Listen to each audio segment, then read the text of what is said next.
there's lots of different mechanisms for getting your name out there and getting your work out there.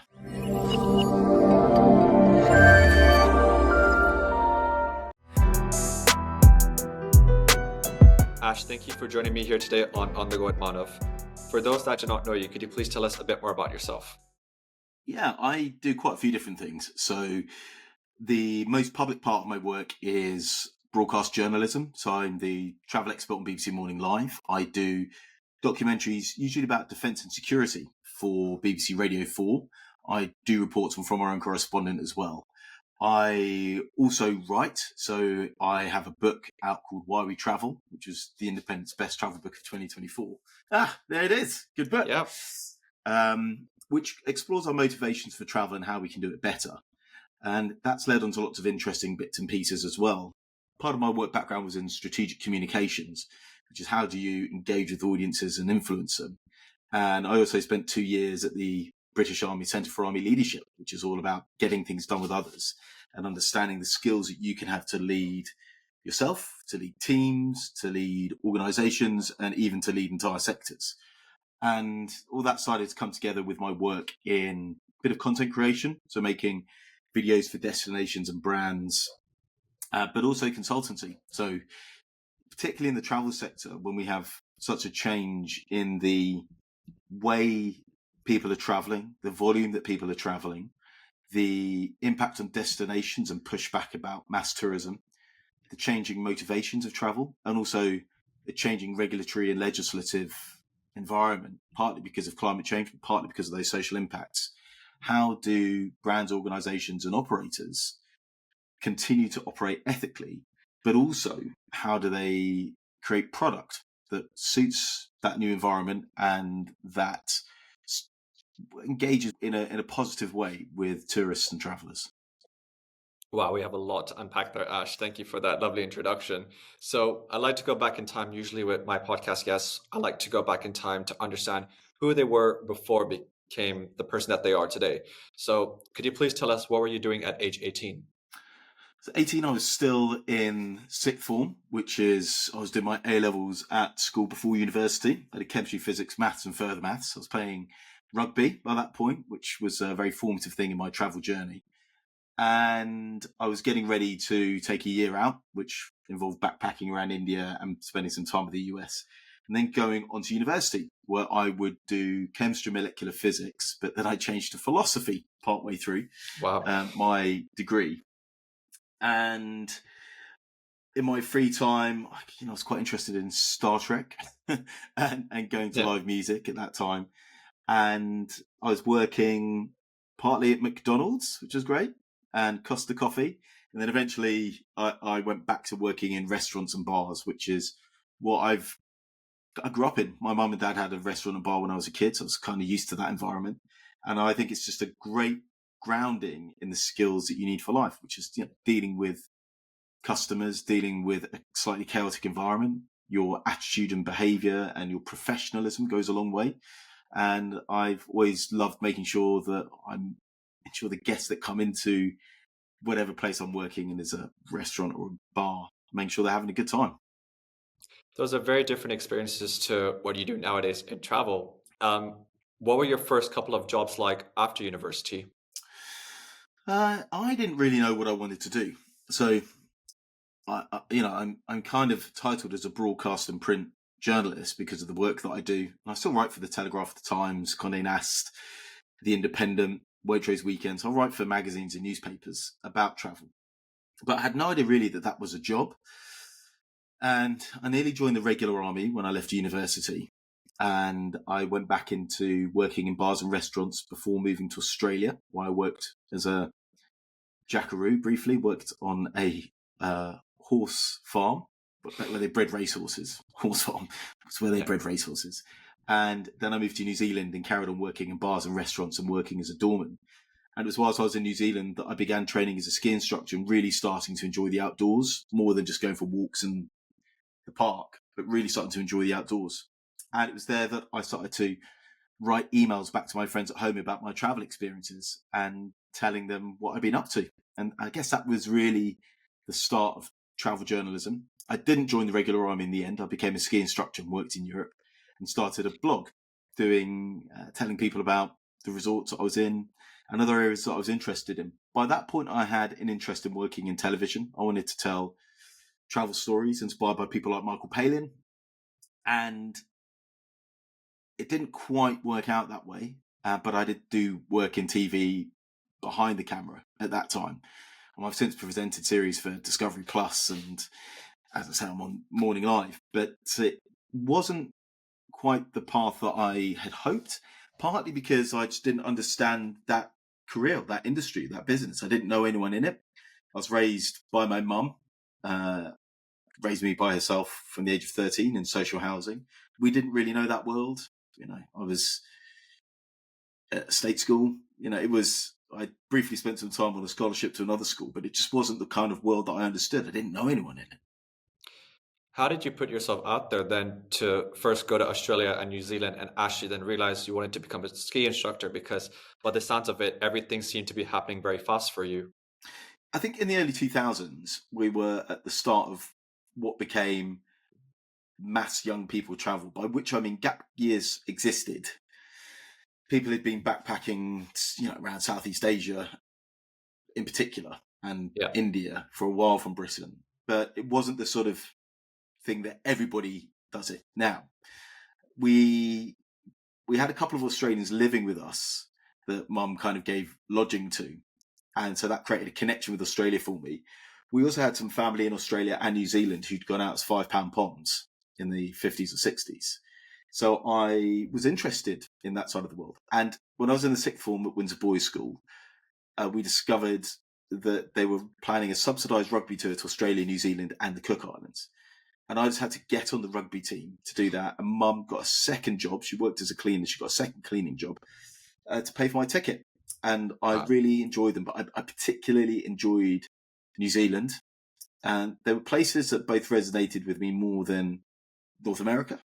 And I knew I could get work there. And it would just be something different for a year.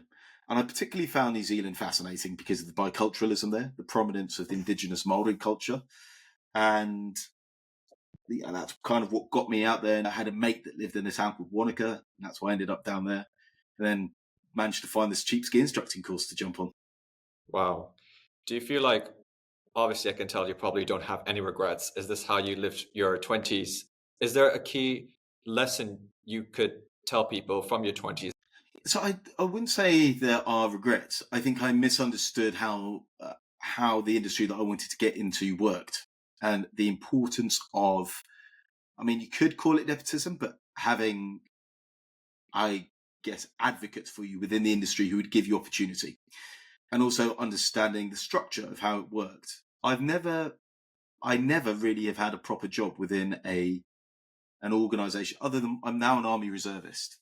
That has definitely given me structure and organisation and helped me understand the framework of a sector and a business, if you like. It happens to be a public service sector, so it's not a business. The advice I would give somebody is, if you're interested in journalism and broadcast, get any kind of job that you can get within one of the major publishers or within one of the broadcasters or even one of the major internet channels, something like joe.co.uk, early on, so you can understand the systems, the processes, the equipment, and the language of that industry, and also to develop contacts that will help you further on down the line. How did you do it? What was the first step you took to get to that first door? Working for free in TV, which I think is a problematic way to have to get into something. I did lots of short courses on things like filmmaking and editing, which just gave me some of the skill set. And then I decided to make stuff on my own. But I wouldn't ever say that I've really had a career in any of those industries. I don't think I was quite disciplined enough or understood at that time, certainly, that when you get a job, there's more to it than just the income. It's what will that lead on to in terms of the networks, the skills, and the portfolio that you develop there. And I think my lack of mentors within it and my lack of patience and my lack of awareness meant that I didn't quite achieve some of the things that I could have done if I'd have had a better understanding. And when did this interest in writing come from? Because I like the way how you describe, when you step into a job, obviously there's more to do with the income. It's more about the experience you have around you. But for you, writing was something that probably shifted into a lot of those opportunities that you have now. Yeah, I found I was starting to do writing to try and develop ideas for TV ideas, but also for the blog. And so I just got better at it by starting bad and just practicing a lot.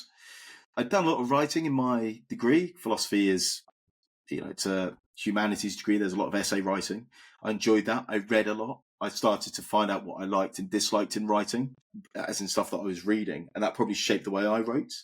And then I realized that just getting commissions in newspapers was a good way to build my profile and also to get press trips. Because within travel, if you can write something for in one of the publications, then the destination or brand or operator that you're writing about will fund the cost of your travel. So I realized that this was a good way to get to travel. And I Yeah. had some remarkable experiences that I would never have afforded to do. I've early on, it was going to Chile, it was going to Cambodia, it was going to Catalonia, all seas, interestingly. And, I recently took my wife and daughter to Ecuador and the Galapagos Island. I've been to Japan, drove down the west coast of the US. So I've done some amazing things. And writing has really enabled that. Writing is also a very good way to sort of shape and structure your thinking. So I found that really good. Writing a book is quite a different thing. And I wanted to write a book because I had ideas about concepts in travel that I thought weren't being well covered. A good mix of classic travel storytelling with sort of more smart thinking stuff. And for me, that was about understanding motivation in travel and how by understanding it, you can create more compelling travel experiences. So that's where that came from. And so that was what that book came from. And it's been an amazing journey to have written the book because it's opened up a lot more conversations and helped me structure my thinking, which has led on to the consultancy that I now do, which is Yeah. about understanding audiences and then about understanding how to create product and develop stories that connect well. How long did it take for you to write this book, and where did you get this idea? Were you at a particular destination where you just probably looked out the window and realized, I have an idea? I've been traveling a lot. This just came into my mind. So the book came about at the end of 2021, 2022.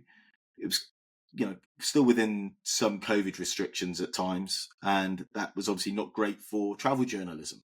My mum was also in hospice, so I didn't want to travel much. And then a year, almost to the day after she died, my daughter Lyra was born. So I knew that I'd not traveled much and I didn't want to travel as much because I wanted to spend loads of time with my daughter. And my wife has a proper job. She's a doctor. So she works nights. I need to be around to do fairly equal childcare. And that's what I wanted. I wanted to be a present father in a way that my dad wasn't. And so I began thinking, if I'm going to travel less frequently and for shorter periods of time, how do I make sure the travel I do is fulfilling? And I thought about three key experiences and realized they didn't have anything in common in terms of destination, mechanism, or output. It was journalism, traveling through places like Oman and Uganda and Sudan. It was military service, going to places like Estonia and Kenya. And it was going raving in Ibiza. There were three of my most enjoyable or fulfilling travel experiences, not necessarily enjoyable. And it was the differences that made me realize there was more than just mechanism and destination and fun that mattered to good and fulfilling travel. And I realized then that's where the idea of the alignment of motivation and mechanism came about. So that was the thought that came about. And then the book was based on, I had this wide range of travel experiences for different reasons. As a teacher, as a student, as an army reservist, as a grieving son, now as a father. And so I had all these different experiences and then did loads and loads of research, loads of reading, spoke to psychologists and psychotherapists and anthropologists and geneticists about motivation, what makes us do things, and then started to conceptualize it. And there's a whole load of journeys that I'd done that fitted into different pots and that fitted into this idea that I was coming up with of 12 different motivations to travel, the reason to leave home. And then there were all the interviews with people. That all came together, and I realised I needed to explain some of the sort of science and thinking behind it. So that's where the idea of the book and the way it's structured came from. What was the night like before this book was launched for you? Like, what were you feeling in that moment? I absolutely can't remember. I was still in the throes of early fatherhood. Oh, okay. Yeah. Or about a year in. How old is Laura then? She must be about a year in a bit. Yeah, I think it's nerve-wracking. And the reason is, so much of the success of a book has nothing to do with the effort or writing you've done. And it's luck around PR, and it's luck around who picks it up. It's luck about who you can get it in front of.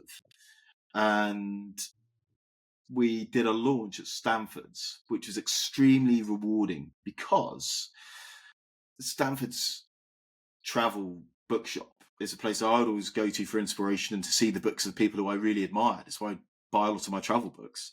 So to have the launch of the book there was a really fulfilling moment of, I've done this thing that I've aimed for quite a long time. Like I knew I'd wanted to write a book for a long time. Yeah. And so it's extremely nerve-wracking, but also fulfilling.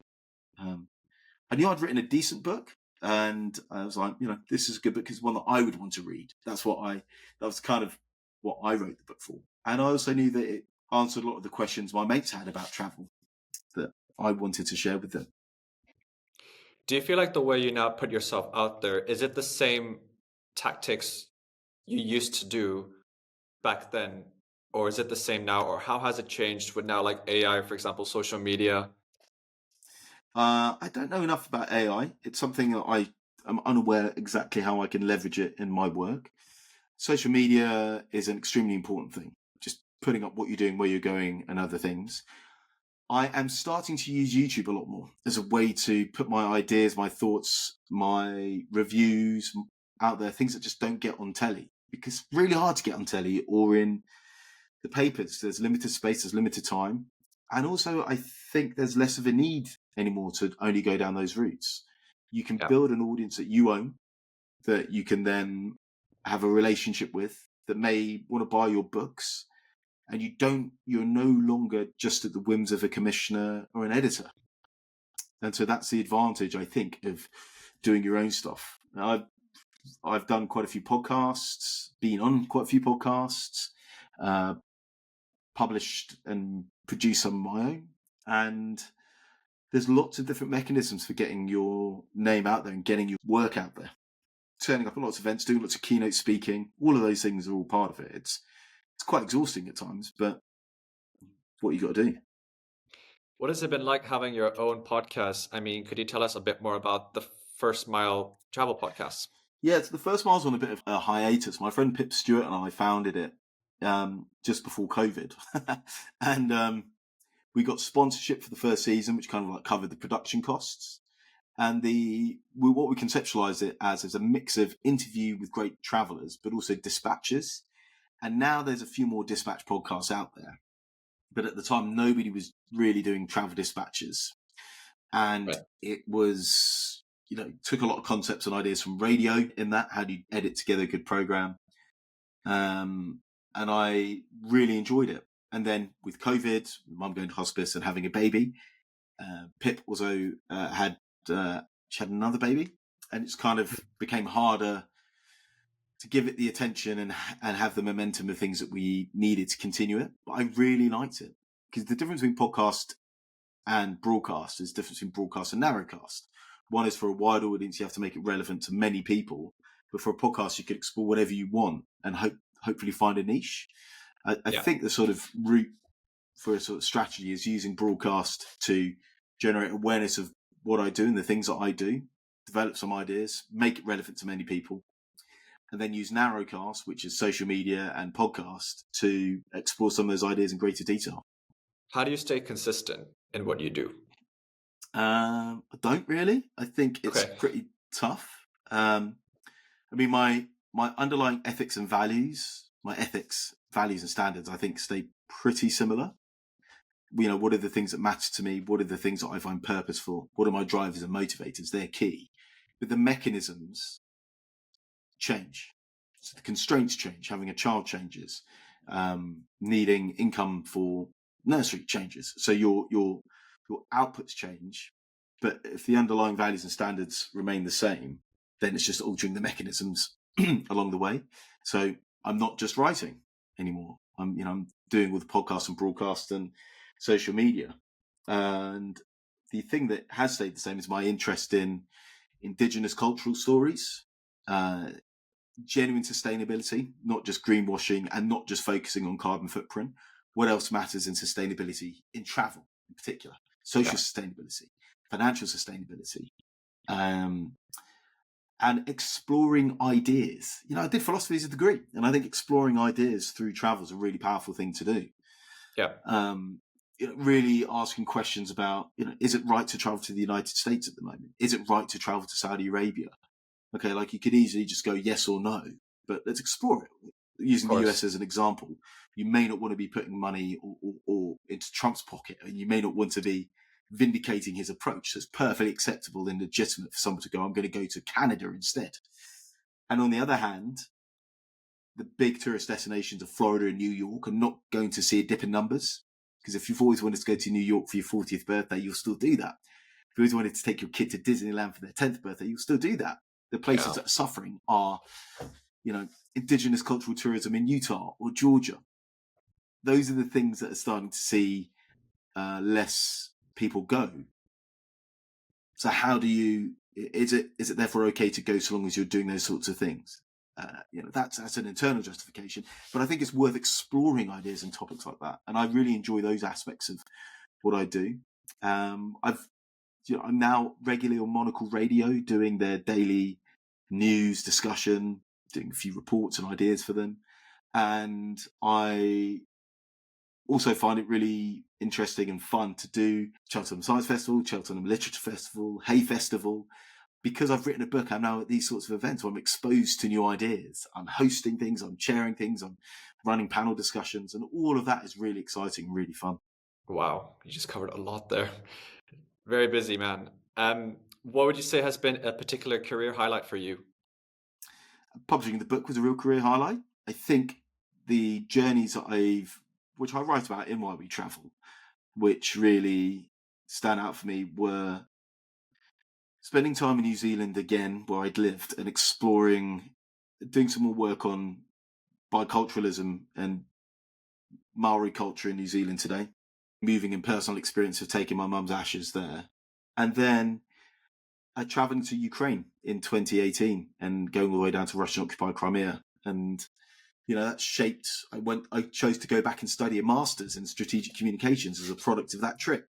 So that was an extremely significant moment for me. And I've since done a couple of documentaries about Ukraine and about NATO for Radio 4. And I found that a very significant moment for me. It just changed a lot of my focus. Has there been a particular experience where you've learned a lot that you still carry to this day? The death of my mother. That was a very moving and significant experience. The way I dealt with grief, the ways you can transmute grief into hope and make that grief less corrosive, but still a part of you. I found that a very transformative experience. The first real travel that I did on that rugby tour, going to New Zealand and seeing the difference between New Zealand and Australia and being curious. Why are Indigenous people absent from mainstream Australian culture, really? But why is Maori culture so prominent in New Zealand? What's the difference here? Why did that happen? For all of the continuous challenges and inequalities that exist in New Zealand, it's more successful, that biculturalism, than it has been in Australia. Why? What are the differences in those places? I think that really provoked the curiosity in my travel and answering big questions that has carried through to my travel journalism and travel writing, and indeed the consultancy that I do today. Would you move back to New Zealand in the future? I think I would do. I think it's a place that really resonates with me. It's tough. My wife has a proper job. If she gets a consultant's job, that's quite hard to then pick up and go over there. I love it. I love the sense of innovation and ambition within the country, and the landscape's amazing. Love it. Just love it. Need to go there. Yeah. We're coming near the end of the podcast, and I have one more question for you, and that is, what would you say to your 18-year-old self? To my 18-year-old self, I would say, See each bit of work as an opportunity to develop skills, networks, and a portfolio, and spend time working in a publisher or broadcaster, getting to know people. Just do more of the boring, repetitive jobs, but do them well, and then seek new opportunities within that. What else can you do to add value? Some of the best stuff that you see in TV and publishing now is the sort of behind the scenes social media stuff. It's really great and it's really creative. And there's a lot of opportunity there, but you have to get your foot in the door first. Absolutely. Thank you, Ash, for joining me here today. Cheers, mate. Yeah, and if anyone wants to follow my work, just jump on Instagram at Ash Bhardwaj, LinkedIn, Ash Bhardwaj, and hopefully the website for Leading Stories, which is the Stratcoms and leadership stuff, will be up soon as well. Amazing. Oh, and get Why We Travel. Jump out and buy a copy of Why We Travel. I was literally going to say, where could people buy your book? So right at this moment, the most affordable place to buy is Blackwell's Books, and they've got it for $7.49. Stanford in London, always love Stanford in London. It's a great place to go and get copies of the books. I'd say, if you can, those two. And I think they both do free delivery if you order online. Okay, awesome. We'll make sure to add the links in the podcast as well. Cheers, Cool. mate. Thanks, Ash, for joining me here today. And for those watching on YouTube or where else, make sure to like and subscribe. And a new guest will be on shortly. Thanks, Ash, for joining me here today, and see you soon. Cheers, mate. Catch you soon.